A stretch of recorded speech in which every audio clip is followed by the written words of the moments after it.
Good afternoon, everyone, and welcome back to another Pennsylvania Wine Society presentation. I'm Marty Cook. I'm here with Joe Villa in his home studio, and we are going to present aromatized wines today. You can use the arrow there, Joe. Or maybe you can't. That's what I wanted to do right there. There, okay. I'm sorry. We had a little technical difficulty. It's my want in life. Again, we're presenting on behalf of the Pennsylvania Wine Society. I need to let you know that this event is being recorded. And so if that's something that's to which you are averse, that's your notice that you can leave now. Otherwise, we're going to continue with the program and talk about aromatized wine. Joe, do you want to say a few words about our sponsor, so to speak? Yeah, hey, welcome guys, welcome back. This is going to be kind of a weird topic. I'm forgetting who even requested this topic. Was this Laura? I want to say it was Laura. Laura? Yes, I mean, she's given us the donkey. There you go.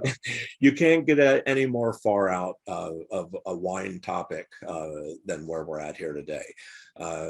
Kind of because of that, and we're going to go through, the reasons of why. But these products aren't really like readily available today. But I want to give these guys full credit. House All Pens, those are the guys that were special order. And when we started and sent the notice on this, well over a month ago, we gave instructions for PA residents on how to obtain the 3 selections for today's tasting. And House All Pens are the importers and distributors nationwide of a variety of these types of products. But I want to give them credit because I used a lot of information from their website, and I'm going to really encourage anyone after this to tap into their website, because there's so much more. As these, Zoom tastings, we get an hour and a half to kind of just cherry pick. There's a lot more information out there. So with that being said, get my arrow back into the zone here. Where's that arrow at? Right there. You go. Right there. All right. Oh, there we go. In the categories of what we're going to be talking about today, one of the big categories is vermouth. Now, I just put a collage of vermouths together. There are some brands here that, maybe people would recognize over the years. A lot of these have disappeared over the years. Now, being in Pennsylvania in a limited market in the first place, we're going to be seeing pretty much the big names, the big brands. Martini and Rossi has been around for years. Tribuno, I believe, is out of California. Noli Prat, France. Boissier is a name that has kind of disappeared over the years. Dolan, now up in the upper part of that screen, we're tasting Dolan today. They're extra dry. And this is kind of an unusual one. They said they actually had to almost go to battle with the PLCB to get this on the shelves here in Pennsylvania, because they're competing with Martini and Rossi. And Dolan is an actual vermouth. And again, we're going to talk a little bit more about that. So I just pulled this up to see if anyone recognized some of the older labels. It's been years. If you're familiar with vermouth, some of these have gone. So Laura sent us a note that all of these are available in New Mexico. She has them all. All of them. Wow. Well, I don't know if she meant all of them on this screen, but all of the ones that you suggested ordering. And that's outstanding. Yeah, because we have to special order them here. And even the guy that I talked to out in Pittsburgh that does the special order says his special order mark is, I asked him, I wondered how many orders, did we do him any good? He says, I don't know, Joe. I saw so much of this on a daily basis. He wouldn't know it was transparent as to who in the wine for our wine tasting would have ordered or not. So, but these products, because it's a limited availability here in PA, he is the man, he's the source. So yeah, it's a shame that we can't go to a store and shop. But anyway, that being said, can't get that to move. Interesting. Don't know why we're having this problem. There you go. All right.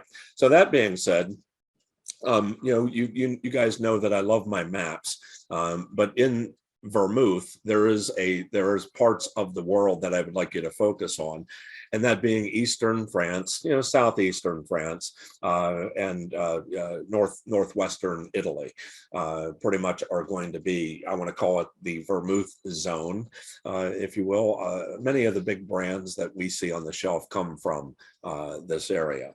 Now, I pulled this out. I thought this was interesting to find some of the different brands that are out there. Now, we're going to talk, these are different types also. This isn't just all vermouth, but these are the big companies out there producing.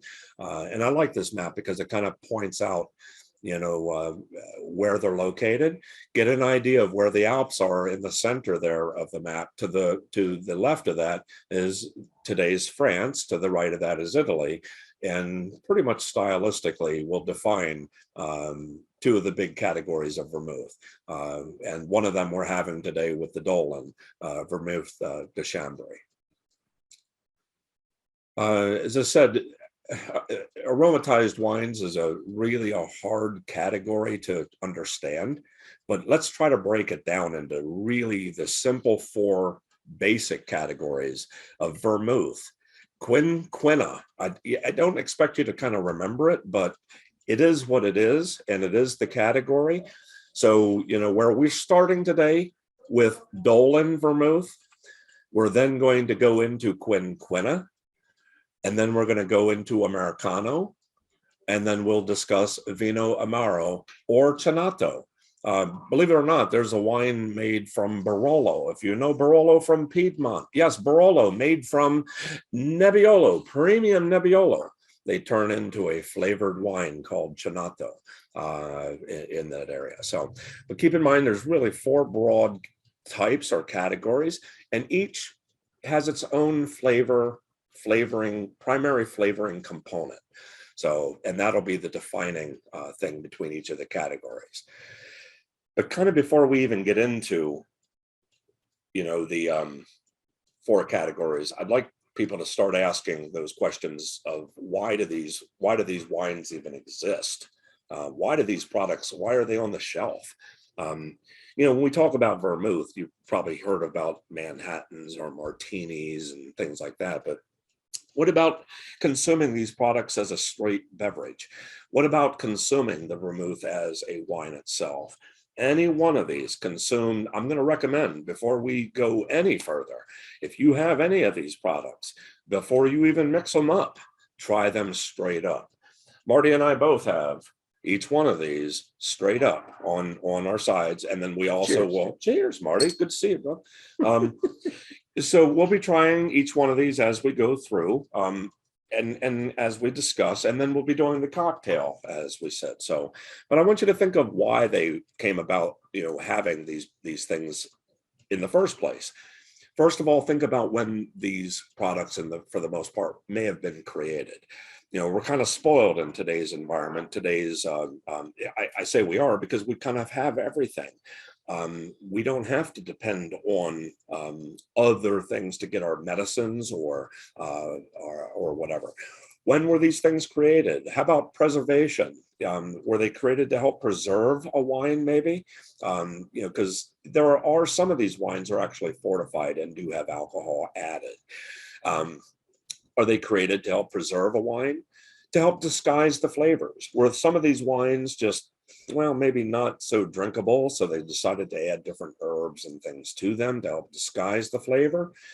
Was it to help maybe improve the flavor? Anytime we can improve anything, think about it, it's evolution. We can make things better, we can improve it, we're going to.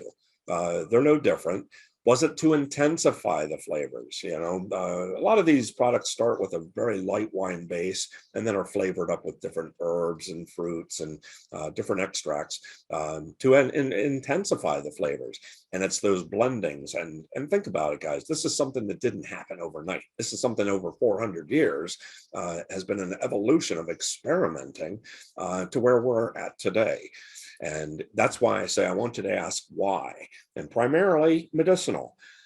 The four primary things we're tasting today have different primary ingredients in them. And in 1600, you may have wanted to consume those ingredients for, well, because I want to live to see tomorrow. And what I mean is medicinal reasons to help prevent things like malaria and different diseases, and not to mention help you feel better. So, and I don't mean just the alcohol portion of those things. I'm talking about what we're flavoring up with in the first place. You want to help me with the pronunciation here, Marty? Vini Aromatized. Oh man, that's a tongue twister for the Joe. And it just refers to wine-based beverages flavored with botanicals. All right, so it's really a broad category, though, guys.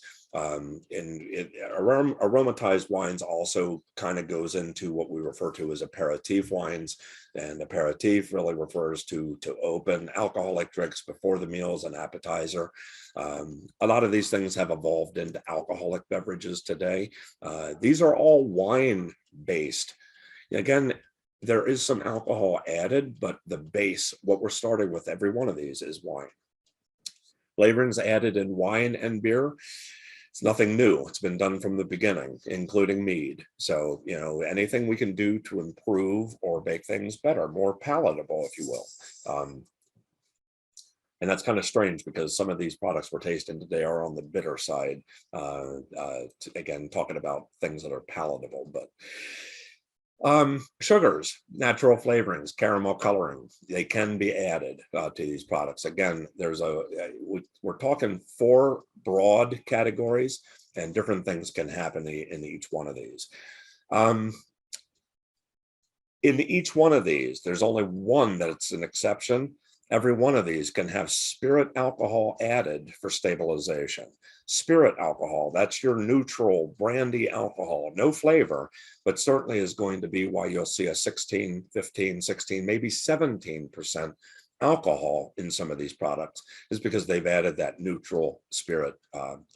Stabilization, it's preservation, Again, you're starting with fresh fruit, and what's going to stabilize or hold that is going to be that alcohol or help with that. These technically in those categories can be classified as fortified wines, but I'd rather you think of fortified wines in the way of ports and sherries and those types. Yes, we're fortifying these, but it's not in the same degree. Again, it's for stabilization purposes, for balance, if you will. You're not going to find these wines to really be that overly alcoholic. And again, as I said, there are category overlaps with each one of these. Fortification does not keep these wines from oxidizing. Remember, you start with a light wine base in every one of these. So once these products are open, vermouths included, please do not keep them open. Understand there's a limited time that you should keep them open, keep them refrigerated, and maybe 2 to 3 weeks, up to 2 weeks. Even that's a long time. Just think of any wine being in your refrigerator. Will it lose its freshness in 2 weeks being opened and exposed to air, even being refrigerated? So just understand these products, the vermouths, all that, these no different. So EU and US law requires that they use fresh wine, and the base wines of each one of these has to be 75%. Other 25%, is all that other goodies, all the other things they're adding to these products to flavor them up. As I said, these wines are best to keep kept chilled 1 to 2 weeks after opening. If you're ever in doubt, like any wine out there, put it to your nose. I wouldn't, put it, on your palate. If you smell it and it's offensive, get rid of it. I mean, I hate to say it, it really is that simple. As with pretty much a lot of the wines out there, but just follow the guidelines here and you'll be safe. There shouldn't be any question. Don't keep a vermouth. Well, where am I at here? Don't keep a vermouth in your cellar don't keep a white vermouth in your cellar and not refrigerated for 8 years and expect it smells vermouthy. Does that make sense? See, if I wouldn't know what the fresh stuff smelled like or tasted like, would I know the difference here? But I'm telling you, this is oxidized. It's old. It's over the hill. It's less than fresh. Dump it down the drain. 2 weeks. All right, so let's keep this going here. Love the cocktail guide. blow that away. Oh, new cocktail. All right. So we started by talking about vermouth and its primary ingredient in vermouth. Anyone remember what was the name of that stuff? I can just remember wormwood. So yeah, that's what I say. You know, when you talk about the chemical part of that, I always wormwood. Does it? I hope people actually bought some of these products to try. I picked these recipes because some of these recipes overlapped with our products. So in this case, we're trying the Dolan dry vermouth. So there's our wormwood. But we're going into the second product, I think, that we're going to be trying and talking about. And that's a product called Burr. Yeah, you could say it as Burr as the English, or beer as the French may say it.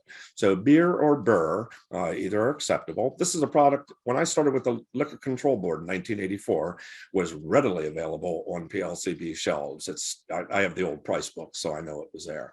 But it's kind of funny that over the years, as things come and go, it's certainly not a popular product, and I'm not so surprised that it disappeared.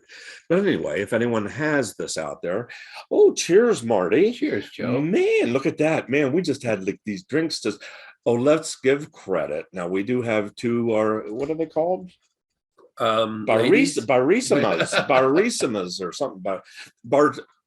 Here comes my wife, Sue. Okay. And Joyce. Hi. Yeah. So we have people on that. Joyce sideways head. We have. Not yet. This reminds me of Yeah. Soupy Sales. So we're having some fun here, making our cocktails and talking about vermouths and stuff. But we're fortunate to have someone actually mixing this up, and so all we have to do now is try our Catalan cooler. What do you think? If it was in a can, it would be better. Oh, I bet you I could market that and call it Joe's Funky Juice or something. Put it in a can. Yeah. All right. We've been sitting on a comment here. Let me just check this. That actually isn't so bad. That isn't so bad at all. Oh, Laura wants to say that they're mixologists. Oh, mixologists. Okay. All that mixologists. All right. All right, guys. I'm having a little too much fun here myself, having some cocktails. So hopefully you guys are trying some of these things, but one of the common factors in every one of these types is you're going to find a bitterness. They don't lean to the sweet, thick, typical what I say Americans like. These are going to lean more to the lean, mean, more drinkable. I like that. Very well balanced. I just noticed that the stem is hollow. Well, yes, these are from the Dollar Tree, and they cost me $1.25. But I kept wondering why there was more drink coming out.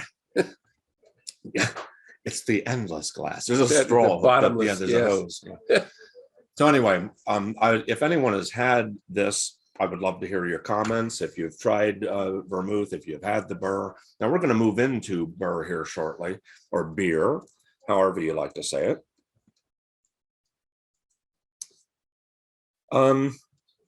Vermouth. Let's talk about the definition of vermouth. I forgot about, I did have this up here. Aromatized fortified wine flavored with, what's that word? Artemisia. That's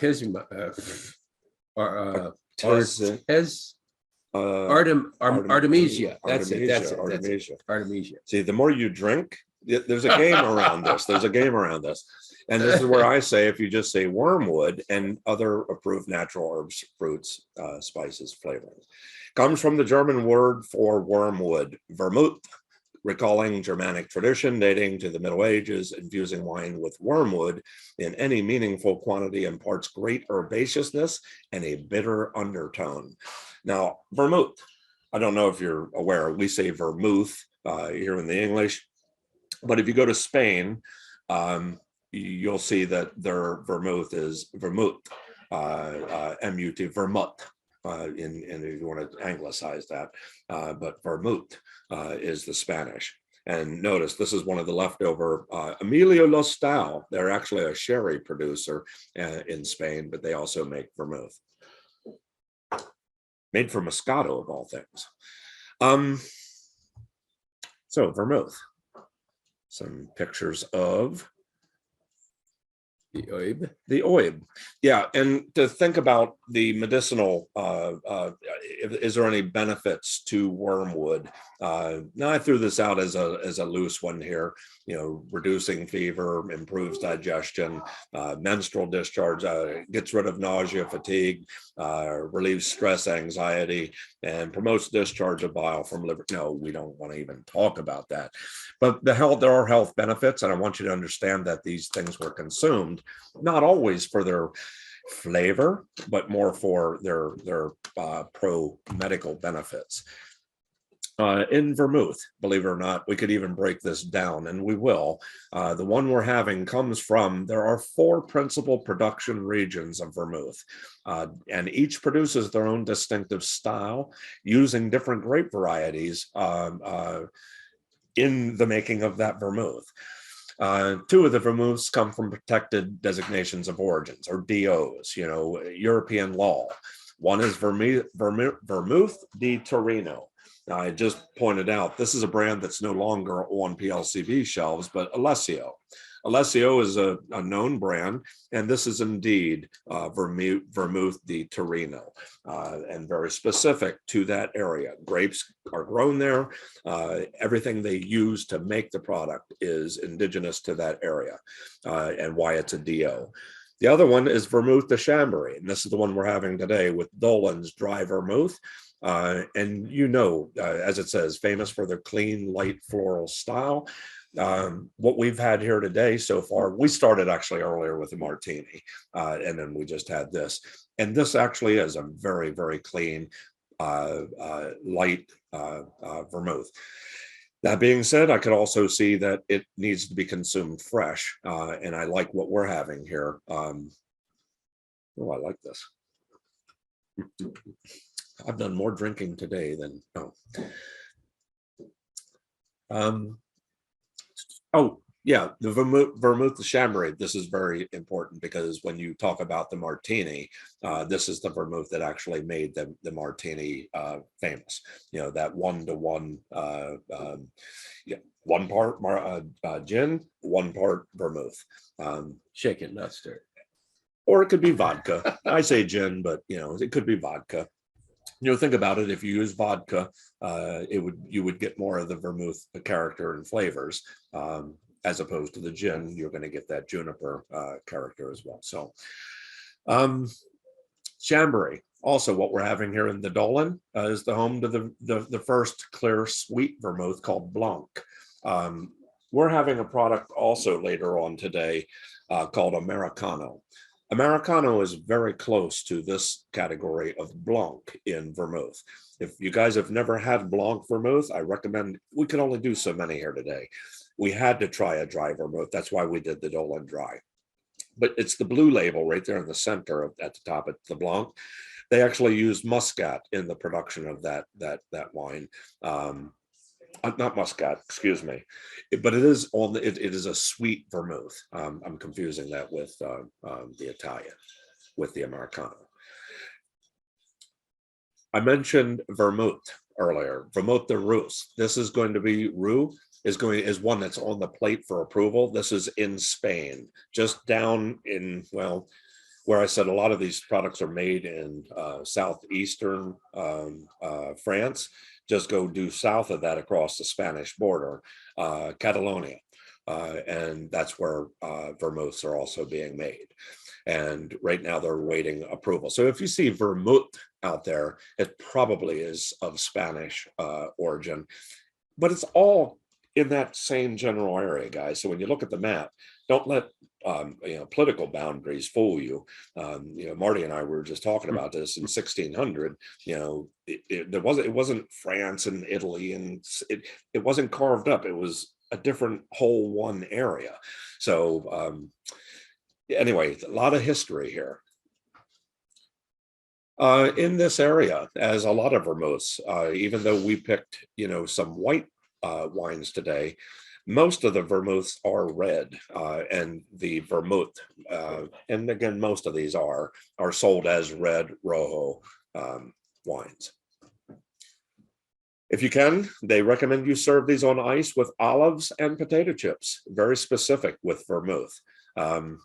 But you know, it's funny because the Spanish with sherries, dry sherries, also kind of recommend olives and potato chips in that same vein. Moving on, our last style is the Marseille style, and this is pretty much if you know Noilly Prat is that old French brand. I don't even know if Noilly's available out there. But there's an oxidative style to Noilly Prat. That might have been one of the first vermouths I've ever had, and didn't care for it because it's really oxidative in style. Old, the air has really turned it over, more sherry-like, if you will. But this is the style that's used pretty much in cooking, though. And of course, we want to mention, you know, we have modern styles being made out there in California as well. There are a lot of lookalikes. I mentioned Gallo, but there are some quality producers in California, in this country, that are trying to make notable vermouths, if that might be an oxymoron. Our first vermouth we were trying here was Dolan, and just to give you some background in the brand, it is appellation designated, indigenous to Savoy. Savoy, it is right there on the French-Swiss border. Anything that has Savoy in it usually has a white cross, even though it's French, usually has a white cross associated with it, or a red cross. And I want you to think of that Swiss Alp location where these wines really are coming from. Dolan's the only producer of dry vermouth in this style. There are others in making Blanc or sweeter types, but Dolan's the only one making vermouth de Chambray in a dry style. And again, you can drink this straight up, as a lot of, I want to say locally, as they're going to consume it, with shellfish, simple foods, neutral. In America, we're the ones turning this into cocktail land. You know, every time we turn around, someone's trying to make a new cocktail out of a cocktail. So keep it in mind, the simpler you keep this stuff, I want to think the closer to home it is. So without mixing things up too much. All right, see where we're at here. And the location of Dolan, I just love my maps. And if you look to the north there, you see Geneva. So you see to the left of that is Lyon. So you see where is Burgundy and the Rhone off to the left. And you go to the right and to the north, you got the Alps and Switzerland. Vermouth brands, I mentioned Dolan. There are the Vermouth de Chambray, AOC, Noilly Prat, Cochi. This is going to be the brand of our Americano today, but they also make Vermouth de Torino. That's where they're located, but our Americano is coming from there. Torino, you may have heard of Carpano. Big brands, Carpano, where are we at here? I don't know if you know this one right here, Antica Formula. They actually add vanilla to it. And it's really a weird, really rich, well, even that's kind of faded, but Yeah. oaky. It's like a reserve vermouth.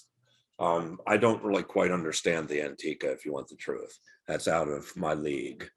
Martini and Rossi, located Torino. Cinzano, those are these. Is Cinzano even available anymore? Contratto is a producer in Piedmont of I think you can get Barolo made from Contratto. I know you can. And here they're also in the vermouth in this area. And Gancia is a name that is long gone. I haven't seen it in this state in many years.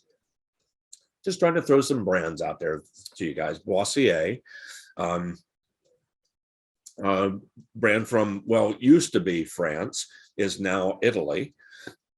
Stock. And Stock's a weird one because on the map, Trieste, Italy is like over in the eastern side of Italy and not near Piedmont. So Stock in its own right is Italian, but is not M&R, it's not like any of the others. I put spot. Go ahead. We have to visit Laura. She says all of these are available in New Mexico. That's great. That's great. Yeah. I mean, it just shows how archaic we are here in Pennsylvania. You know, it's a shame. So, Sounds like a road trip, she says. yeah, man, let's do it. Do it. Okay. I threw this one out there, Spatola. Anyone that's ever shopped in Pennsylvania shelves, I'm pretty sure you won't have Spatola out there on your shelves, Laura, only because Spatola is a Pennsylvania brand. Forget the gentleman's name, Mr. Spatola, who long passed many years ago. But we continued to stock Spatola vermouths on our shelves here, and not sure what the connection there was, but just wanted to throw it out, see if you guys recognize the name. New World, I had to show Gallo. They were always available on our shelves. Tribuno, Vaya, I have to think about that. Vaya, they're who the primary, it's out of California, but there's a primary producer that's a big name that makes Vaya. It's escaping me. But again, reputable vermouth here in this country. All right, so we're going to get on to the next one here, as I said, is Burr or beer. Now, this is another aperitif. This is moving into another thing called quinquina. It's kind of a strange thing. Back to the bitterness here, but here's just a quick one. We're not mixing this, we're not using this one here. But here's a real easy one that if you were to take your beer and just with simple tonic water or even any sparkling wine as a simple mix. But here's our drink. Here's the one that we decided to go with there today. Here's the beer or the Burr Grand Quinquina with any London dry gin. We I said Heyman's. These guys are the House Alpens is the importer of Heyman's. Heyman's is very good gin. I just didn't. We have other stuff here. We're using Brokers. We have Brokers London dry gin, and of course then using the Cochi Americano Bianco. But the main ingredient here we're talking about is the Burr or the beer. Cheers, sir. Cheers, Joe. Wow. Now this has some maraschino liqueur in it, and we do have we have all these ingredients here. I can smell the orange bitters too coming through in this. It smells good. Smells like cocktail time. Cheers. You can really smell the gin. That's a smooth bugger, man. Laura says it tastes almost like a Negroni. Yeah. Wow. What do you think? That's a smooth bugger. I just said that. I like this one better than the last one. Yeah. No, it's funny how they're getting better and better, aren't they, guys? Yeah, look at this. Oh, this. All right. So time to move on. I feel like we're sitting here ringside at a studio wrestling match. I told you this was going to be a different tasting, guys. It's not going to be the same. There's nothing normal about these products. So, well, yeah, the mixologist, that's a whole other story. Yeah. So, as I said, we're talking about, beer or Burr. It is a type here, Quinquina or Chinato. We didn't have Chinato. Chinato is a different, it's in the same category. You can go to the store and buy Chinato, and I would have showed you Chinato over this one if I could have found more than one bottle in Shrewsbury, which is on the Maryland border in Pennsylvania. So anyway, it was easier to special order the Quinquina, the Burr, the beer. Keep your eyes open. Chinato is something that's out there. Chinato is made famous in itself because it's made from Barolo. It's made from Nebbiolo and then spiced up. It's a really strange animal. But we're going to stick to the Quinquina here today.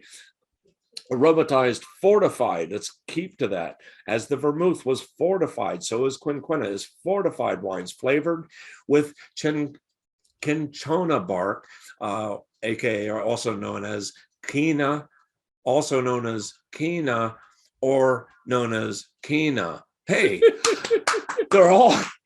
I'm just saying, it's all the same thing. It's all quina from that bark, and there's the bark. French Quinquina and Italian Cinato both have cinchona, quinine.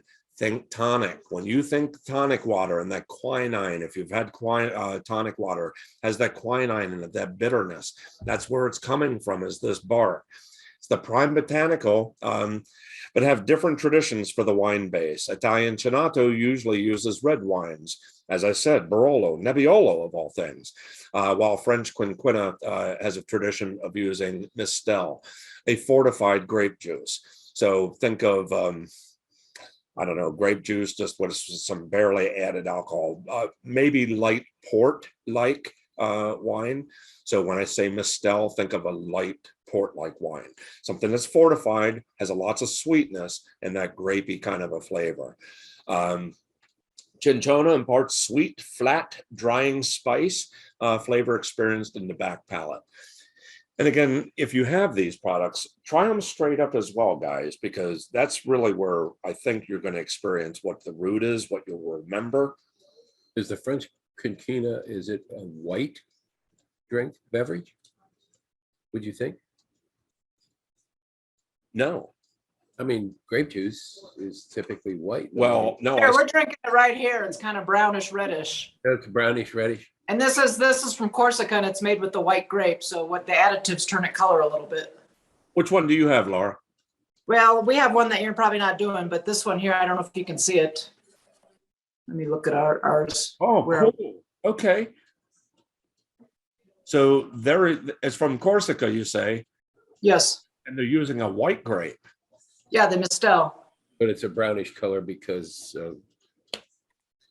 Because they add other stuff to it, the bark and all that.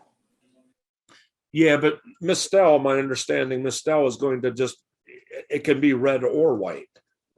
Oh, okay. Well, you know that. I'm just saying we have the Mistel. I thought it said white on the back label here. It says it's a famous white grape. okay. Okay, yeah, we get bogged into a whole lot of conversation there. Okay, the bottom line is, in any of these, moving on from vermouth, because I want you to think of those primary ingredients. I want you to think quinine here, and back to the reasons for, why would they put quinine in a wine? Well, let's talk a little bit about it. Cinchona tree, beneficial properties discovered by the Quichua people, indigenous people to Peru and Bolivia. They discovered this was a muscle relaxant. I guess, being in the jungles, and I think about being in the environment in a low temperature, and if you get cold and you're shivering, this also acted as a muscle relaxant for that. Mix the ground bark with sweetened water, would balance it, and then they would consume it. Of course, offsets the bark's bitter taste. And in that, they produced the very first tonic water. So when you're thinking of tonic water and you're out there, you taste tonic water, it has that bitterness in there. That's pretty much what it's coming from. In the 1600s, Jesuit missionaries actually, being discovered here that there were beneficial properties to this. They took this back to Rome. It turned out Rome at this time was also experiencing, I believe, outside the city in their marshes and swamps, were experiencing malaria. So what they realized is that, this unextracted quinine could be used when they could drink it, would actually treat malaria. But back to its bitterness, that's why I want you to think of how these different things were created in evolution. So unextracted quinine used to treat the malaria. 1820, quinine was isolated as a component, and then it was named by French researchers, but isolated from the original Quichua.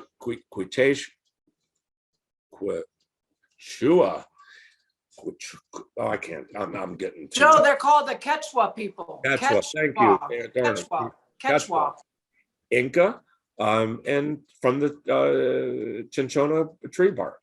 So it's the tree bark is the key here. And back to our name, Quina, or the Quina, bark of bark, or holy bark. Ooh, bark, bark, bark. Around 1850, large-scale use of malaria as it was used as a preventive for malaria, consumed in tonics or aperitif wines. Many quinine aperitif wines become famous.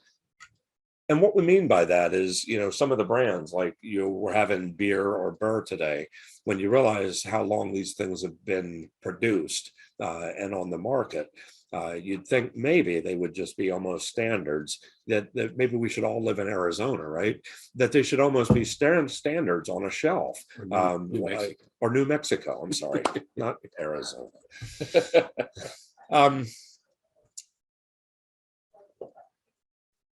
And then after a while, now these things are starting to be, even today, there's a resurgence out there of people wanting to try these long historic beverages, but now creating all these new mixed drinks out of them as well. So we did talk about the Cavs beer burr, world famous, from Catalonia, near Spain, but it is in France. Wine and Mistel base. So that's where, my understanding, wine is a fermented beverage. Mistel is an unfermented beverage. Wine is usually dry and has alcohol. Mistel is going to be completely sweet and without alcohol. Again, just as the raw, my understanding of those definitions. By the way, I looked up Mistel. Okay. And it took me to advertisements for Kadim grape juice. Oh my God. All right. That's Passover wine, right? Or something. I think it is. Okay. The backbone in these products is going to be the quinine, that bitterness. These aren't over the top, thick, sweet products. Again, back to where they come from, they're really consumed straight up, usually on ice, in this case with lemon peel and a splash of tonic. Mixes well with clear spirits, I would say vodka, gin, or tequila. They had it here. I don't know that I would agree with it, but they say it pairs well with blue cheese, but go out on the limb, give it a try. I have no blue cheese. As we say, it's evolved from quinine bark infusions to prevent malaria. Cavs beer burr, it was made from, if you have this label, the names are right on the front of the label. Violet is right there, and produced by the brothers Simon and Palade, I guess. Violet. 1866, they opened their wine shop. Simon created the recipe. Pretty much Roussillon wines flavored with plant extracts and enhanced with cinchona bark or the quinine. First referred to as hygienic tonic wine. There's the label. There it finally appeared. 1876, the beverage was then finally named beer or burr. And that pretty much is the label as I remember it back in 1984 when I first seen it, also on regular retail shelves. According to one story, the name is a random invention, though. The letters BYRRH were simply code letters attached to a few rolls of cloth stored in the haberdashery owned by the Violet brothers. So it really had nothing to do with the product. So people ask, well, what does it mean? Well, there's a story for a story. Late 1800s, the Violet family built the cellars. They still exist today. The cellars here contain the largest oak vat in the world. It is over 1 million liters in capacity.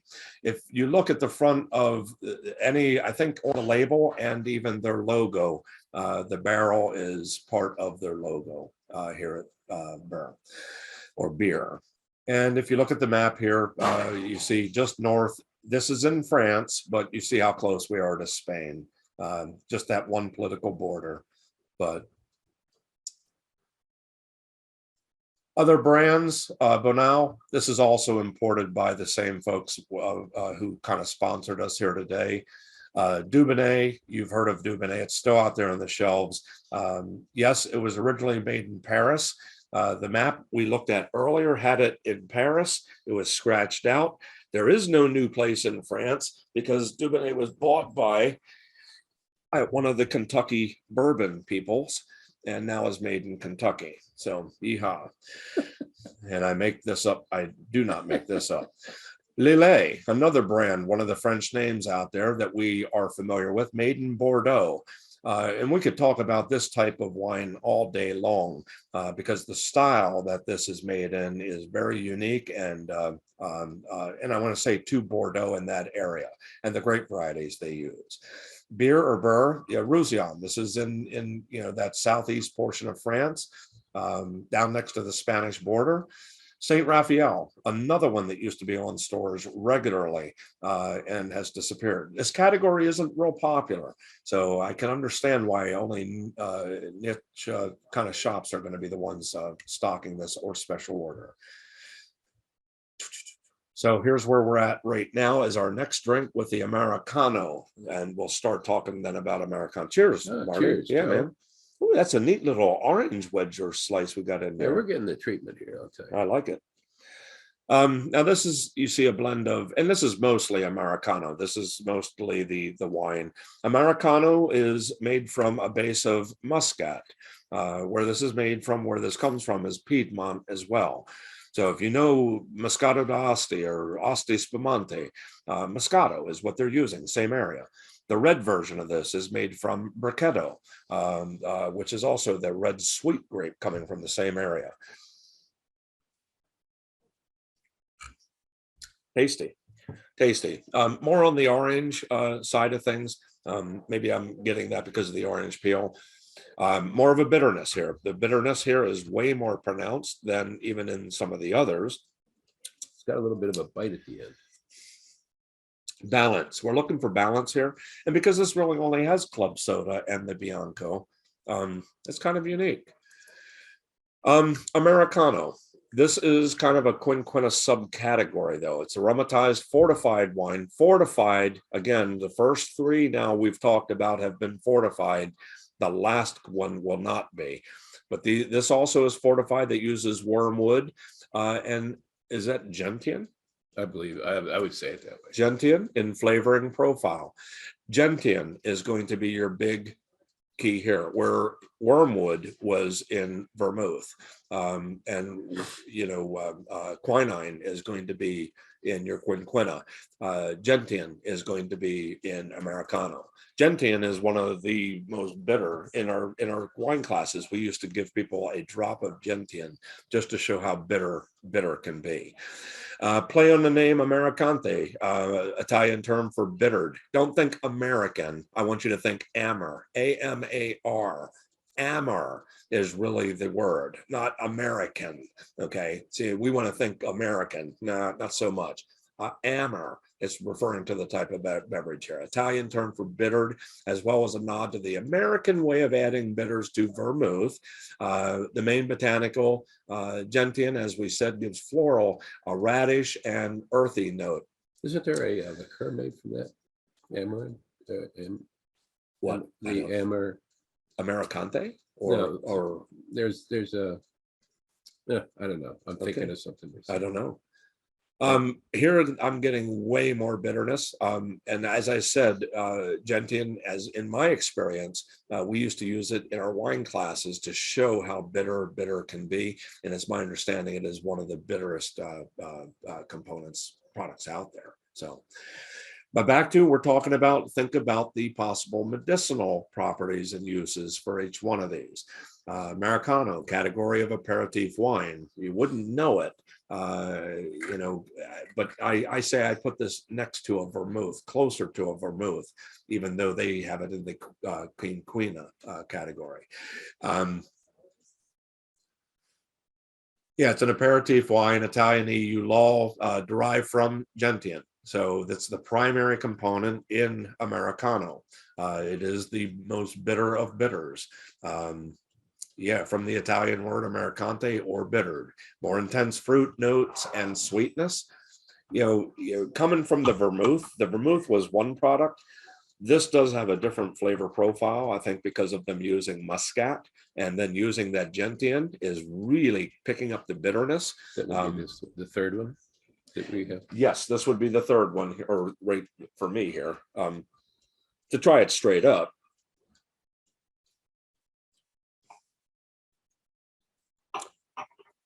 Yeah, Yeah, you can pick up the bitterness. Yeah, the bitterness is absolutely there, and it's kind of strange that they say it's muscat being used because it's really not as sweet, and again, it's balance. But you can pick up that muscat flavor. It's the core is there, the base. And again, classically mixed with soda. Bianco. Now, the particular the Americano we have here today, recipe since 1891. This is a staple of Asti. Looking into it, there are a couple producers of Americano in that area, Moscato based. And as I said, if you see the red version, it's Brichetto. Brichetto is the sweet red grape grown in that area. I say sweet because they generally make them sweet. Includes quinine and citrus, combination of fruit, spice, bitter undertones, classic mixed drink addition. Now, I have it there is because I don't know how many people out there today are into just going out and buying Americano, but I'm pretty sure your mixologists out there are looking to make their drink somewhat different. So I think that's where these things are going to come into play, in kind of giving certain individual flavors and characters to some drinks. And this is what we're having today, actually, serving it chilled with a splash of soda and orange peel. Orange and grapefruit slice in any drink, kind of in the aromatics, kind of lifts the drink up, stimulates the nose and the brain. Try mixing this in some simple sparkling wine. Doesn't have to be champagne, but maybe a Prosecco, something in that midweight, and try and blend the wine in with. Pairs with pickles, nuts, charcuterie, cheeses. Oh, we have a bunch of that crap out there, don't we? In the kitchen, yeah. Man, we got a ton of. You think we're feeding 20 people out there? She says. I go a little nuts. Okay.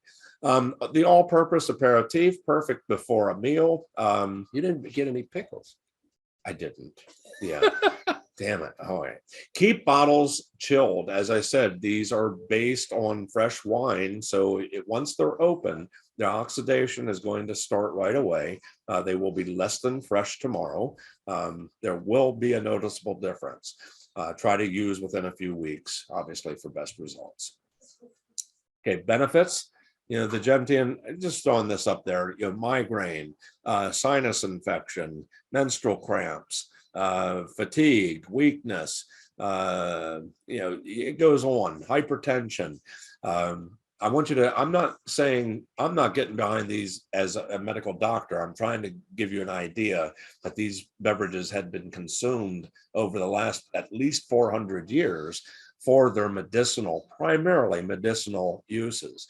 And it's kind of strange because, well, I won't say strange, this is where they get lost in our use because we need something anymore. It comes in a pill form anymore. There's other ways of us obtaining these same properties, these same products. We get in other ways. We don't have to consume an alcoholic beverage to get them. But for eons, the alcohol was the medicine of choice. Back to when water was undrinkable, and you have to pretty much rely on these beverages to survive. It makes absolute sense. So we do have a couple of comments. All right, here. What you got? Let me see. Oh man. One comment. The mixologists like the fragrance of the orange, as well as we bring it to our lips. Okay. And hey, mixologist Jerry out in the audience, Jerry says baby growth for a pregnant woman or a baby. So I guess he's questioning the use of alcohol for pregnant women. Was that in there? I didn't see that. I didn't either. So I didn't take. I guess we could go back. Can we go back here? You have to. Here, let's go back. Was it on here? Yes. Wait. Baby growth and development. Yeah. I'm doing. Again, I get behind none of this here, Gary. This was pointed out that these things were used over, 400 years and for different reasons. But so we're just giving the reasons. Yeah, this has nothing to do with. Yeah, please don't connect reality or that I'm recommending or suggesting. This is not your prescription. No. but to keep it in mind to do further research and understand that there were thought to be medicinal benefits. What I'm trying to stress, guys, with these products and what makes them different is that many of the other alcoholic beverages we consume for the alcoholic reasons. These beverages are twofold. I think is for the alcohol, yes, and it makes us feel good. It's all good. But I believe there is another side to these beverages that what we're pointing out is In terms of history. in terms of history, that people didn't have access in the same way we have today to some of the same benefits that these products may have provided, or that they may have. Anyway, different Americano brands, Cappelletti, Riccadonna. My God, Riccadonna is a name of Asti Spumante, used to be on our show. Contratto is definitely a Barolo producer. They make Americano, but they also make Chinato, Gancia, and we go on and on and on. Riccadonna is also the, wasn't Debbie, wasn't that your mother's, or your grandmother's maiden name? Riccadonna, it means rich woman. Does it? There you go. Yes. Oh, okay. Okay. Oh, there's a cucumber in my, and there's some sort of bud or weed floating in my. It's time. Can I smoke? No, I better No, not. you can't. No, not on camera. All right. Little Dolomite. Now we're moving on to the next set of beverage. What we have up here now is the last one. We'll be going into Vino Amaro, our last category. Now this one here calls for the Pasubio Vino Amaro mixed with Dolan dry vermouth. Cheers. Cheers, Joe. And yes, that is a cucumber, and there's some, it says thyme sprig. Yeah, like it smells like thyme. I like the aroma. Is that what it is? Thyme. That's thyme. Yeah. And that tastes like thyme too. Yeah. That's kind of nummy. Yeah. Wow. Give me a tall one on that one. Yeah. All right. Careful what you ask. That's mixologist down. All right. Vino Amaro or Chinato, aromatized, unfortified wines produced using a variety of bitter and herbal flavoring. So remember the first three products we tried. First three products had a distinct one thing is its primary herbal flavoring or defining note. What defines Vino Amaro is it can be any of those, but is unfortified, where all the other three had been also fortified. So by definition, it's an aromatized, unfortified wine produced using a variety of bitter and herbal flavorings. Vino Amaro may use different botanical bases and is often considered the predecessor to spirit-based products of today. So what I mean by that, Vino Amaro, there are actual spirit Amaros out there. You know, Campari, Montenegro. These are two that I have in my collection here that are spirit Amaros. And because they're spirit Amaros, are not going to fade. They're not going to go, I want to say bad, because they don't have that wine base. They're starting with an alcohol base and then flavored up from there.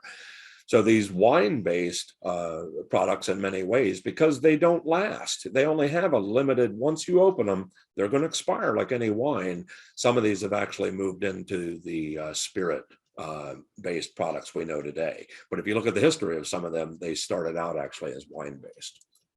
All right, let's move on. Oh, that's tasty.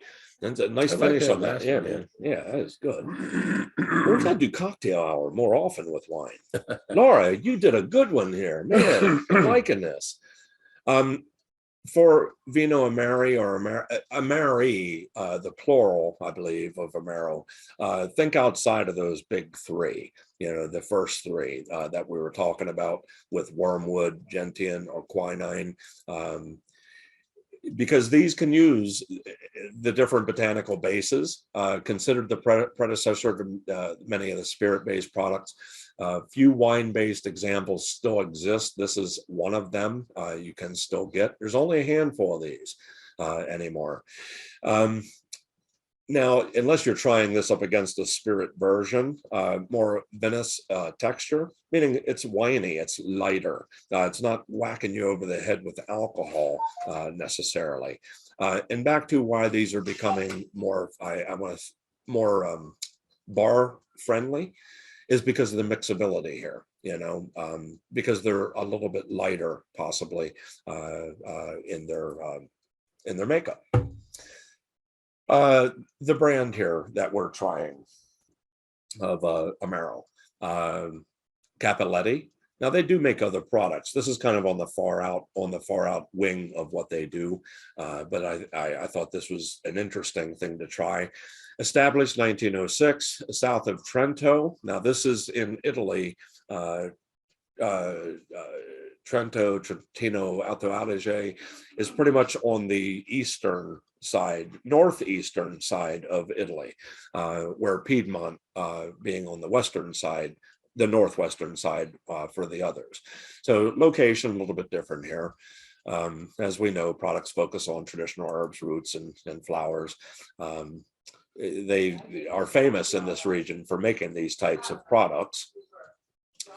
All the production is done in-house by fourth generation family. And here's the name of the product, Pasubio, Vino Amaro. Like that label too.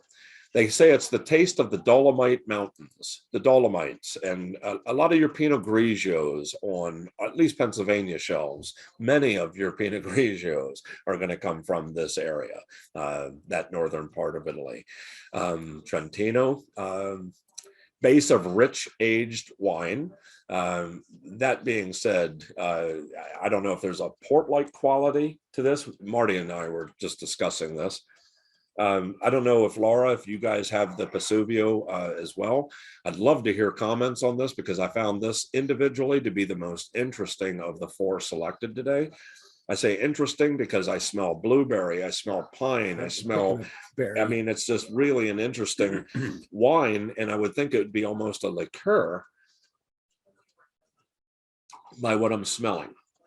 But the flavors, it's lighter in alcohol. I'm not being blown away with that heat. I love it. It's not fortified, right? It is not. This is in that category that the wines cannot be and are not fortified. And why I love the fact that, is that sweetness or is that just fruit? But the balance of the bitterness. There's a little oxidative quality to it. I just really think it's a neat little product. And back to the right, in the right hands, the right bartender, they can certainly, I think, turn that into something. Again, mountain berries, recipe dates back to the early 20th century. Notes of blueberry, pine, smoke, bitter alpine herbs. To me, it's tasty. I think that's an interesting, even just to throw out as like an after dinner kind of a thing. So. And here's just the definition of, telling you where it comes from. The pines that they use. So without getting into reading all that. Notes of mugo pine, blueberry smoke, repeating, lush texture, rich wine base, serve neat after dinner on ice. Boy, I've said all that, but kind of flows, I believe this. Try mixing it in cocktails with bourbon, rye, or brandy. What do we have here, Marty? I honestly don't know. That was a drink ago. Yeah, no, we don't have that yet. So, yeah, Jerry comments that it does remind him of port. Yeah, really on the light side. It's not overpowering though, because ports can be thicker, heavier, they can be weighty. I'm finding this like really nice balance. Okay, where are we at here? And there is just even if kind of the broad view of where in Italy, where the winery is located here, just south of Austria, as opposed to and being on the east side of northern Italy. Now I pulled this one up here because mixologist, are you doing this one too? We are making it as we speak. All right. Now, I didn't throw this one out as, I don't think for the group or everyone else, but we're going to try this one in house here, trying to mix some bourbon, the Amaro, lemon juice, and so forth. But we'll roll on here, and we'll share with you shortly how that turns out. Oh, I'm liking this. Again, Vino Amaro, some Chinato brands. Now, the two on the left there, the two labels, are really the only other two label of Vino Amaros out there that I could find. And then, of course, Chinato. Keep your eyes open, guys, because what am I saying? What does she have? Here's there? one. Oh, what's the brand on that, Laura? Man, Well, Rosso Amaro, it's Night Gabriello. okay. It's from Northern Italy as well. Oh my goodness. Yeah, I think I do need to visit New Mexico just for your collection selection. Oh, before I started learning about wine, I was a bartender at home, so I have like quite a collection of all these things. It's critical for bar. Wow. So I'm really appreciative that you're talking through all this so I can learn more. But yeah, you guys need to come road trip, visit us, please. Man, we could do it like a whole tasting just at your place. Jeez. Absolutely, without question, yes. Yeah. But guys, keep it in mind because one of the first things I ever had in these categories was a Chinato. And I got to say, because I'm familiar with Barolo, I'm familiar with Nebbiolo. The first time I had Chinato, I was just totally floored and blown away that they'd take good Barolo wine and flavor it up with spices and so forth. It is just the oddest, weirdest thing I've ever experienced. So there's a view. If you've ever, and we did talk a little bit about spirit-based Amari, and some of these, I said, started out as wine-based in their beginnings, but you'll find a lot of these on shelves commonly. Averna is probably one of my favorites. Campari is #1 seller. Unicum, haven't seen that in years. I believe it's from Switzerland. Montenegro, we did mention that. Fernet Branca. Anyone ever get into this category? You have to try Fernet Branca. It's 100 proof, and it's really going to light your life up. Nonino Amaro is one of the best Amaros on the market. But again, these are all spirit Amaros. And then that other one on the end there is not Cynar, it's Chinar. And Chinar is made from artichokes. Another kind of a strange oddball thing. But those are spirit Amari or Amaro. You know how this works, guys. Resources, I used pretty much Alpens, House Alpens for much of the material in this presentation. They were the providers of the 4 core products that we tried. I recommend please visit their website because I guarantee you, if I stick around the Wine Society for any amount, I'm hoping at least another year, we're going to be visiting some other products from these guys because they actually get into wine areas that are pushing the envelope, if you will, and hard to find things, if you will. So looking forward to it. But that pretty much ends the presentation today, or my portion. Well, okay, so I get to drink. There you go. And this is the last drink. Ooh, this has bourbon in it. It does. So be careful.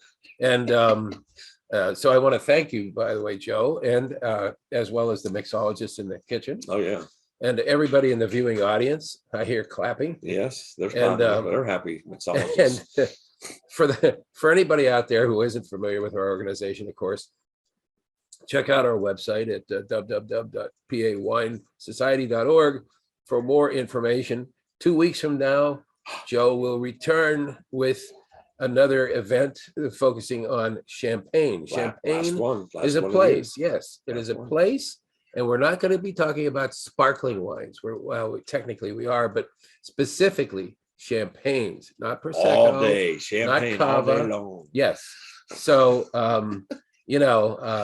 please consider joining us. It is the season. So as a festive point in this season, it'll be a great finale to our year long of events. And in the meantime, if you've got any questions, you can stop making comments and actually open your mic and talk. We've got a small group here.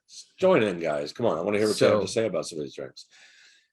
You know, in any of these Zoom tastings I do, you know, I don't expect to make you experts in any of this. I'm certainly not an expert in it. What I try to do is point out little oddball things that are, they're obvious, and not in the simplest of teachings sometimes are they given. You know, I don't try to hide information. The more I can give you, I think the better off we all are. And sometimes we just forget some of the real basics, like today.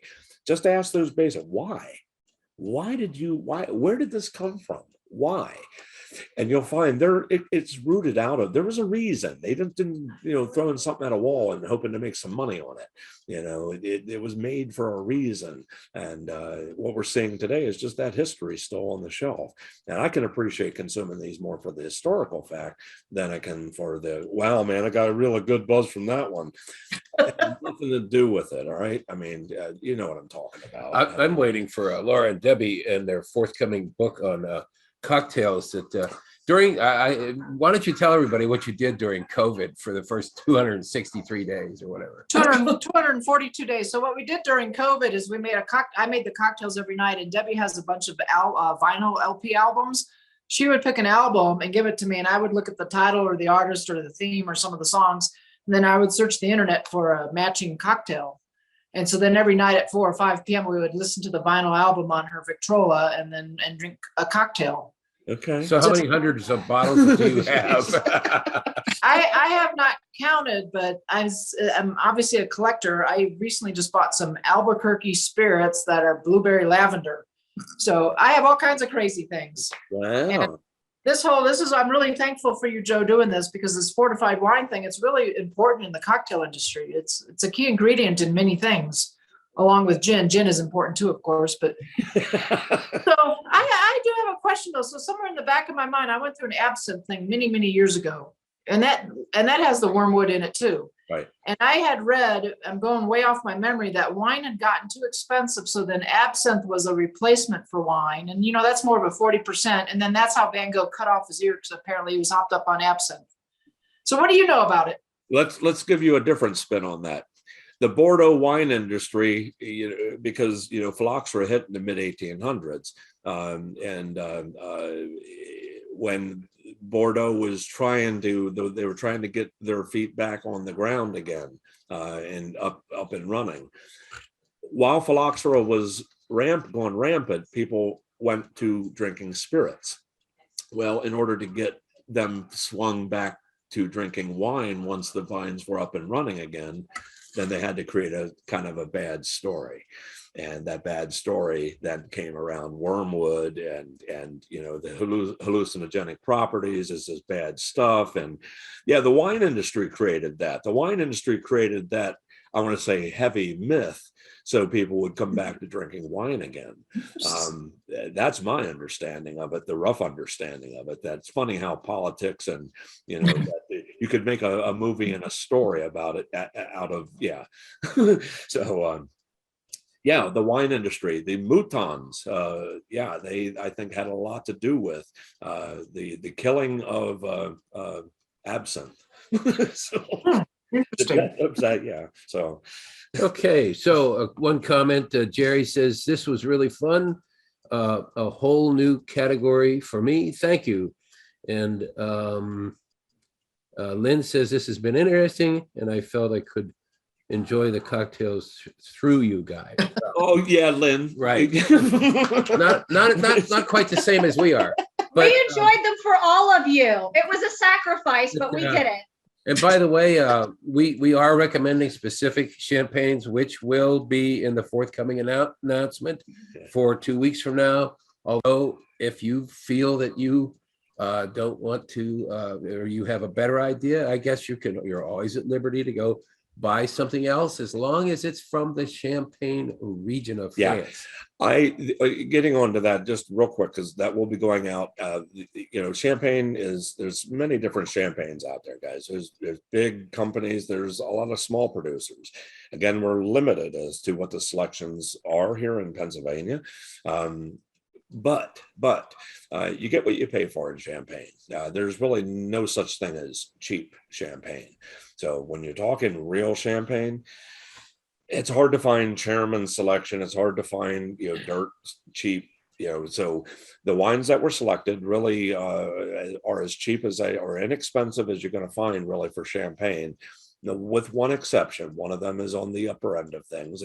But again, champagne is champagne. And if you want to try really nice wines, the three that were selected are indeed very distinct. If you can't afford or can't find them, that's fine. Bring any champagne to the table, because what we're going to be talking about is pretty much how to read a label, that there's a lot